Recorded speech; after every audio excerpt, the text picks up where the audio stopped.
Listen closely. A man in uniform pulled a gun at a soldier's funeral. Not in a war zone. Not during a riot. In a quiet national cemetery, surrounded by headstones and folded flags.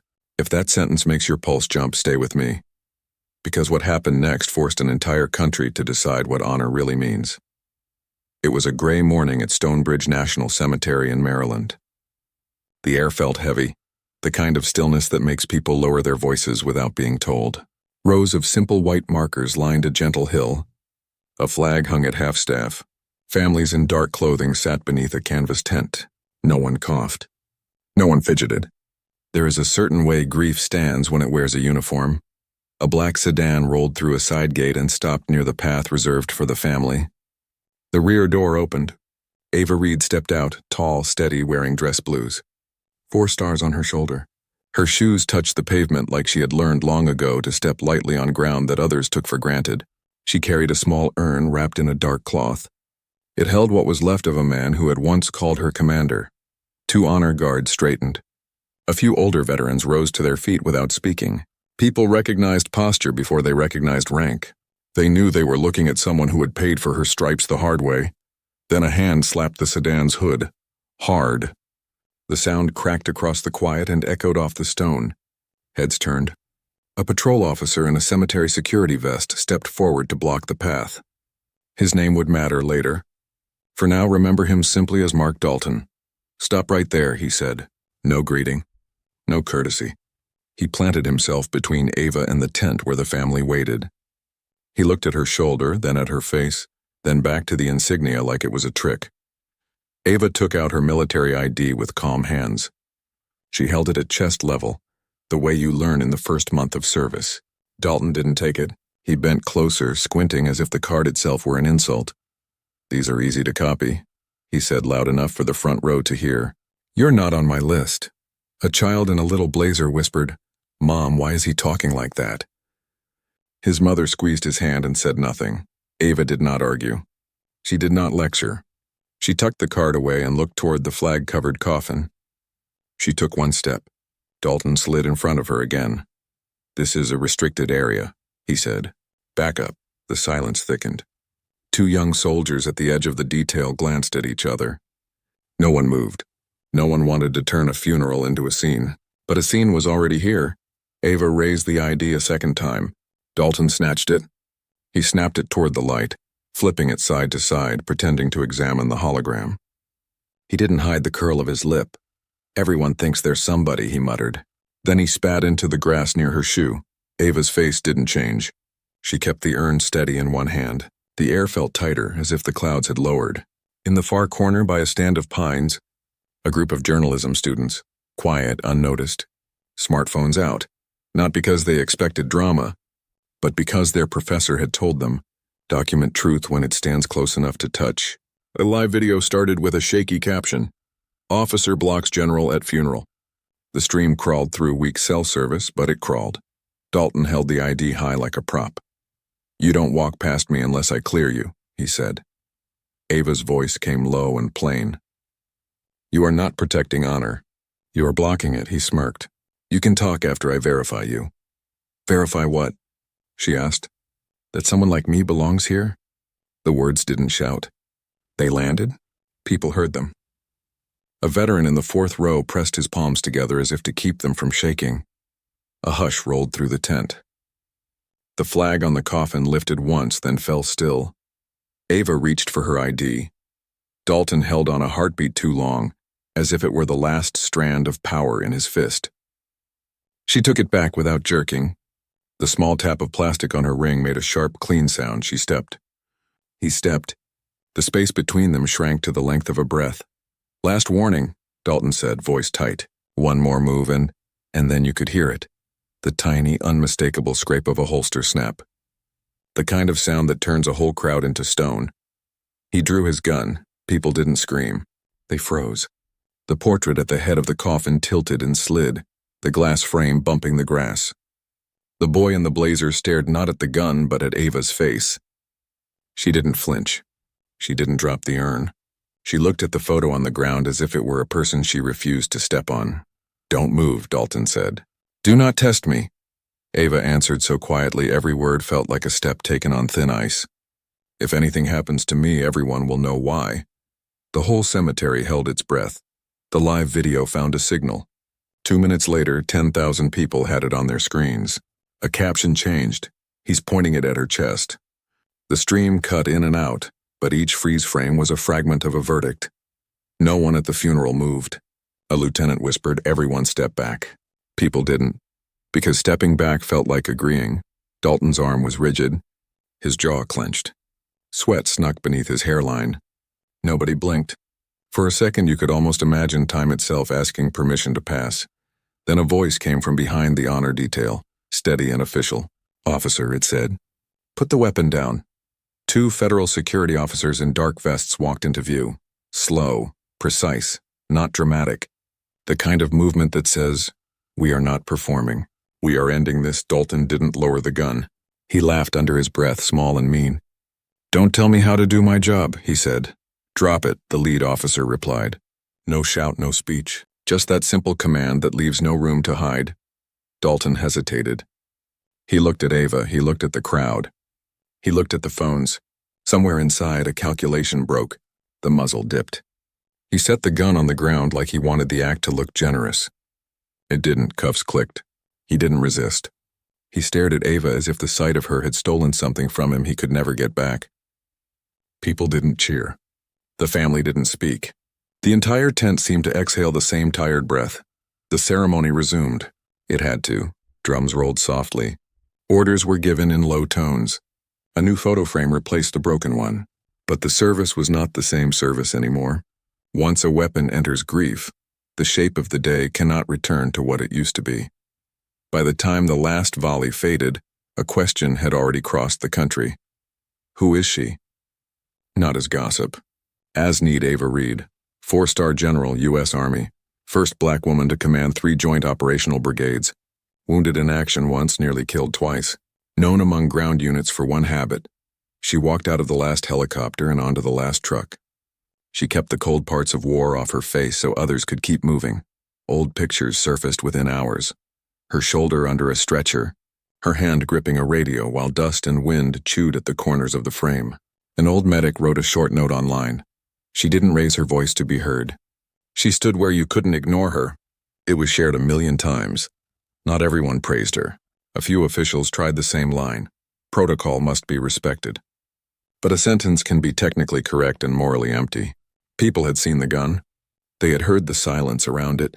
That evening, the Federal Justice Department posted a blunt notice, an inquiry into the unjustified display of lethal force inside a federally protected ceremonial zone. No podium, no slogans, just the right nouns in the right order.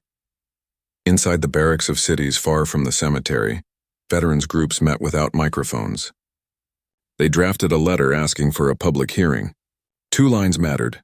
This is not about rank. This is about the fence between order and abuse. It was crossed where no fence should have been placed. Dalton's defenders gathered quickly. He hired a lawyer known for leaning hard on one defense. If my client felt afraid, his reaction is protected. The argument wasn't new. It was simply polished. Then a short video leaked from a pre-funeral morning briefing. A voice that sounded like Dalton said clearly, "If anyone who isn't on my list tries to step into that lane, I'll teach them the rule." People argued about audio quality. They argued about context. But there it was, intent before incident. Ava still said nothing. She did not appear on TV. She did not post a statement. Those who had served with her understood. Sometimes silence is not retreat. Sometimes silence is a way to keep the room honest. 2 days later, she filed a single sentence with the Justice Department. "I will testify as a witness, not as a victim." Federal Courtroom 3, Washington, D.C. The benches filled early. Reporters set their pens down like they understood words might not catch everything. A dozen veterans sat in the back row in quiet jackets. No flags, no pins. Just presence. Ava took the oath and did not sit. "I'll stand," she said. Her voice carried without strain. She spoke with the calm of someone who has heard mortars and knows a raised voice can't hide a weak point. "State why you came to Stonebridge," the prosecutor said. "To return a soldier to his family with respect," she answered. His name was Corporal Ethan Perez. He asked me once if anything happened to him to say a few words. I did not ask permission to keep that promise. The defense attorney's smile was thin. General Reed, are you aware that credentials must be verified at restricted ceremonies? Yes, she said. So why not cooperate fully with Officer Dalton? He asked. I did, Ava replied. He refused to accept it because he did not believe I belonged. Belonged? He said, isn't that your interpretation? Ava reached into her pocket, took out a small box, opened it, and set it on the rail. A purple heart, no flourish, no pause. I have bled for the same flag that covered that coffin, she said. I do not need to justify my presence at a funeral of a man I led. The room didn't clap. The judge did not clear his throat. People simply understood what kind of sentence shuts a door on nonsense. The defense tried another angle. Are you aware that Officer Dalton felt threatened? Ava asked. By what? My ID, my uniform, or my existence? The attorney pressed his lips together. He looked down at his notes. He did not have a page for that answer. Evidence arrived like snowfall, quiet, steady, impossible to ignore once it settled. Complaint reports that went nowhere. Body cam footage that somehow never reached the review board. A school security video from Randall Elementary showing Dalton zip-tying a 10-year-old on a playground over a minor scuffle. The summary line at the time read, handled. An internal message thread surfaced with a sentence nobody wanted to claim. Keep him tight. He's rough, but he keeps numbers down. Numbers of what? Arrests, citations? The memo didn't say. Maybe it didn't need to. Then the part the room didn't expect. A copy of an old letter Dalton had written years earlier to an enlistment command. He had tried to join the Army and had been rejected after a psychological screening. In the margin in thick ink he had scrawled, if I can't serve among them, I'll control the gate. You could feel the click. Not a twist of fate. A path chosen. The defense called Dalton. He walked to the stand with his chin up and his jaw set. He did not try to look kind. He tried to look inevitable. Tell the court what you felt, his lawyer said. I felt that someone was trying to bypass the rules, Dalton said. Did you fear for your safety? The lawyer asked. Dalton tilted his head toward the jury. I feared losing control, he said, then corrected himself too late. I feared the situation getting out of hand. You drew your gun in a cemetery, the prosecutor said. Why? To maintain order, he replied. A juror's pen stopped moving. The room had heard that phrase before. Too many times. In too many places where order had been a mask. The prosecutor asked one last question. Did you know who General Reed was when you pointed the weapon? Dalton looked at Ava then, not with surprise, not with regret, but with the stubborn certainty of a man who believes the mirror is lying. I knew enough, he said. The jury did not make anyone wait long. Guilty, the foreperson said, count after count. Use of a weapon in a protected ceremonial zone, racially motivated threat, abuse of authority, interference with military rights, desecration of a service ritual. The last charge carried the weight no one wanted to say out loud. Some places are sacred because of what they hold, not because of who stands guard. The judge read the punishment. Life in prison without parole. No one shouted. No one clapped. Dalton laughed, short, raw, without joy. Fear rules you, he said to no one and to everyone. People didn't answer. They made a different decision. They carried their silence outside and used it like a scalpel. 3 days later, a single note appeared on the east wall of Stonebridge, taped to cold stone. 4 words in shaky handwriting. I turned my back. No name. By the weekend, the wall was covered. Cards, torn notebook pages, hand-cut squares of cardboard. A police officer left a folded slip that read, I saw him push a line for years and said nothing. A retired teacher wrote, I taught civics but never taught courage. A boy printed neatly, why did adults forget how to stand up? Architecture students from a nearby university wheeled in a narrow steel frame, built from scrap panels. They fastened notes to it until the frame looked like a quilt of confessions. People didn't pose for pictures. They came near, read a few lines, and stepped back like you do when truth is close enough to sting. The country didn't agree on everything. It never has. But a lot of people agreed on this. The day a gun appeared in front of a soldier's coffin, something had to be fixed without pretending the break was small. The fixing didn't sound like speeches. It sounded like decisions. A hospital wing once named for Dalton was quietly renamed the Reed Ward after a petition from patients and nurses. A police academy removed his case studies from a training module with a single line in an internal memo. Materials no longer meet public trust standards. A memorial hall left a blank square where his portrait used to hang. Not an oversight, a message. We remember the space we once wasted. Students pushed their schools. They didn't ask for idol worship. They asked for hard questions. One class submitted a thesis with a title that spread on its own, The Ethics of Not Bowing.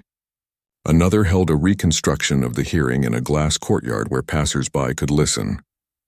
At the end, nobody cheered. They stood in place and counted quietly to 10 as if to practice not rushing past what mattered. Not everyone joined.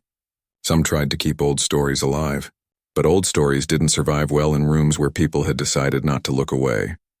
You might think Ava became a slogan. She refused. She wrote one letter, 4 paragraphs, simple and clear. "Do not turn me into a statue," she said. "Statues let people forget the work." She asked for one standard: neither bow others down nor bow to fear.